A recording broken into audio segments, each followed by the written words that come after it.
My name is Paradox Pollack. Thank you. Thank you. Thank you.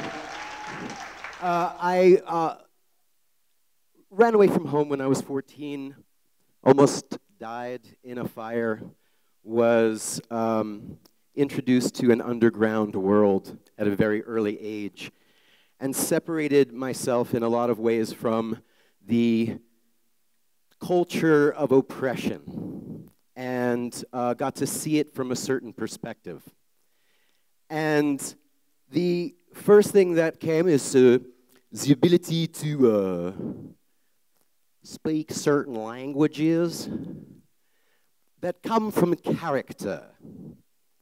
And to be a person that I wasn't before, I assumed the shape of what it was. And then I learned to dance and to move eloquently and to listen to what was happening around me in a very physical way. And I decided to pursue that all the way to the circus and to really see what was possible and what was impossible. I wanted to know.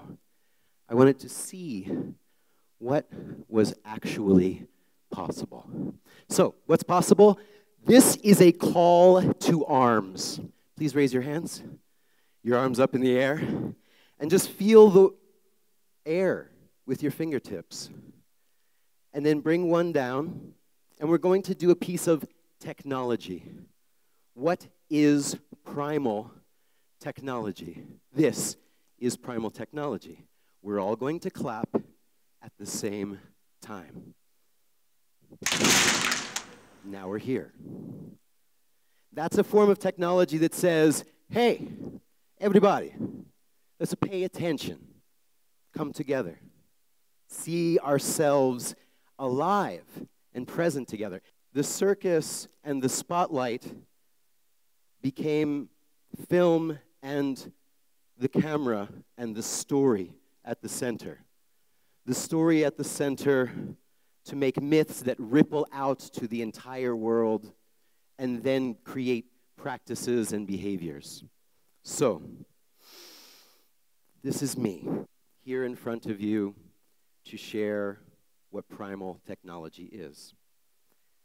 Now, the question is, as we extend ourselves through our technologies, the car extends the legs, the World Wide Net and our computers extend our nervous system, and the tooth and the nail extend our ability to kill.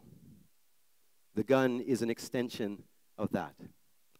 So learning how do, when we extend ourselves out, return back to center. Simultaneously is my question. How do we extend fully out, but also stay integrated in? The ripple effect is a constant. Every one of us is always talking simultaneously. Every one of you is speaking. Your interest, your presence, your attention on me. This is the way in which life forms itself. It pays attention in a radius. It listens in all directions. It asks questions of what's happening. And as it begins to have that conversation, what's that? Oh, what's that? Oh, what's this? Oh, what's this now? And that dialogue says, oh, we are running on the African plains. Somewhere out there, there are the dogs. I can hear them. They were terrifying. And we began to say, how do we communicate with them? Can you guys growl for me?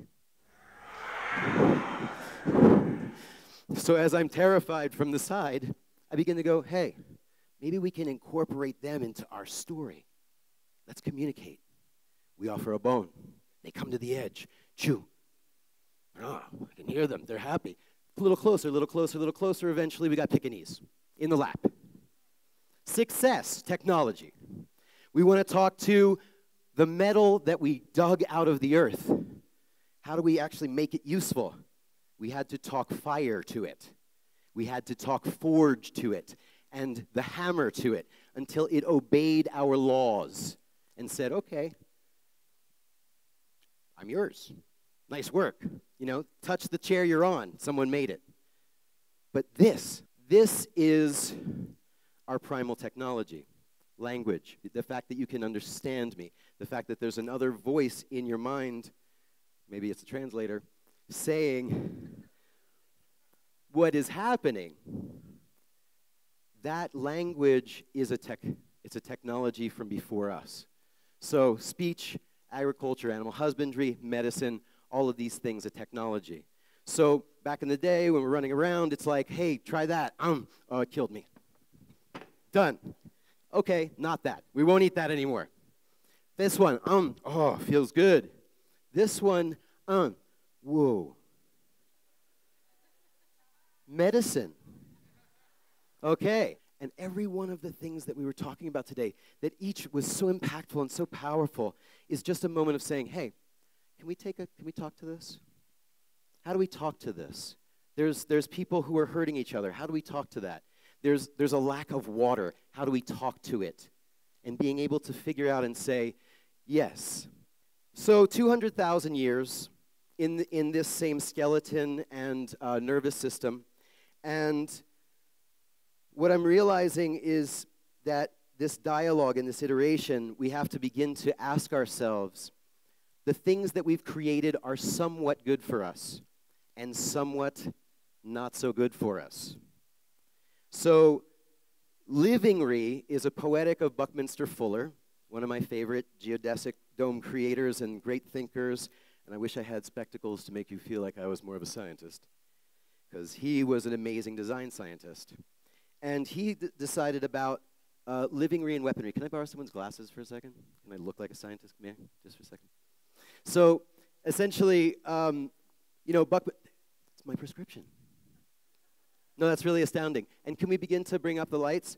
Buckminster Fuller talked about livingry versus weaponry. It's about being able to see, hey, this cell phone is so good, it communicates me immediately to everyone I know. But it comes from slavery. But it creates a condition where people are getting tumors. Part of this is good for me. Part of it is not. How can I begin to figure out that relationship and get it measured? Is to say, as we are walking forward into life, before there was even language, we were saying, oh, out there's a feeling. It's a quality. It was like, there's a bunch of apples there. I don't know how many. But then we figured out numbers, and we were able to go, no, that's actually 17 apples. It's not just a bunch of apples, it's 17. And then we could go, well, there's light. I know this kind of light is a certain feeling, but actually we can see now the wavelength, and that's sound, but now we can actually map it, and we can measure it.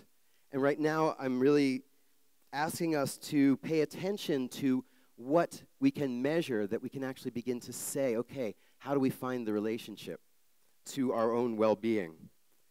So now I can't read that anymore, so thank you very much. Please, round of applause for our volunteer and helper.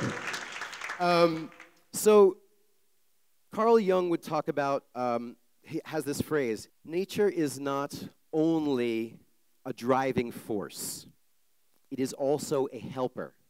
And as it is a helper, it is the instinct within us insists that we reach a higher level of consciousness. And with that consciousness, as we're all jigsawing it together, I can feel in this moment that I've lost some of you. Or that there is a kind of dropping in. And so I have that ability to sense the quality, and I'll say, hey, let's come back to one again. Everybody. Thank you. And yes. What I chose and why I chose paradox was because at the limits, beyond what is known, beyond what we can understand, there is always these monsters that we're kind of trying to figure out how to move towards. All of the vulnerable stories that were shared here are people reaching into the world, asking to connect. But at first, it's scary, just like the dogs. Just like any of the forces that we're working with. Dangerous forces, we find the line and then continue to step over. So, what I want to introduce is village technology. The sentiment of what is it that is our primal innate nature that we already do all of the time, but being able to really clearly identify it as things that help others. When we bring ourselves together and look at a common center, we are able to like kind of play with this. And the Balinese monkey chant, for me, is one of the best ways to do it.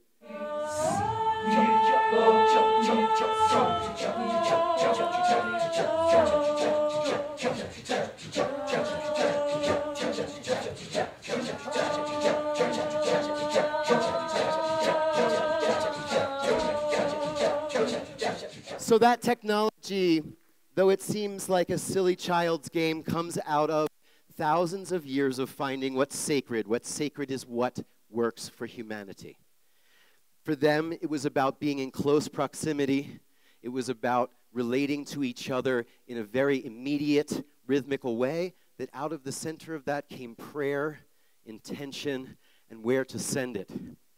So today, on the precipice of destruction, we're creating a new opportunity for humanity. Also, at the beginning, we flipped a coin, or at least we were present to it. Please. At the foundation of America, Benjamin Franklin created a coin.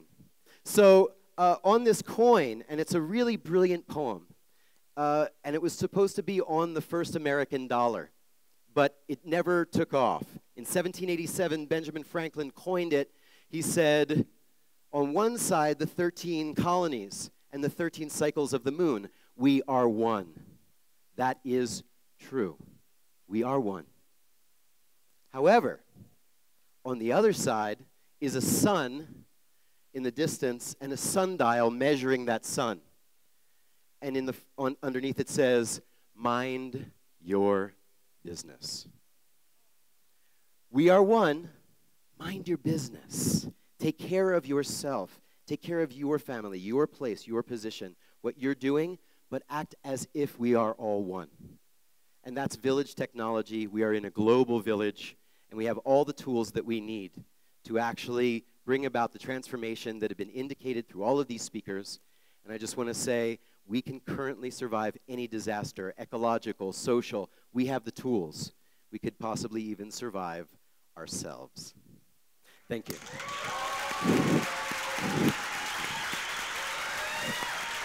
Stand up. Bow with them. Thank you.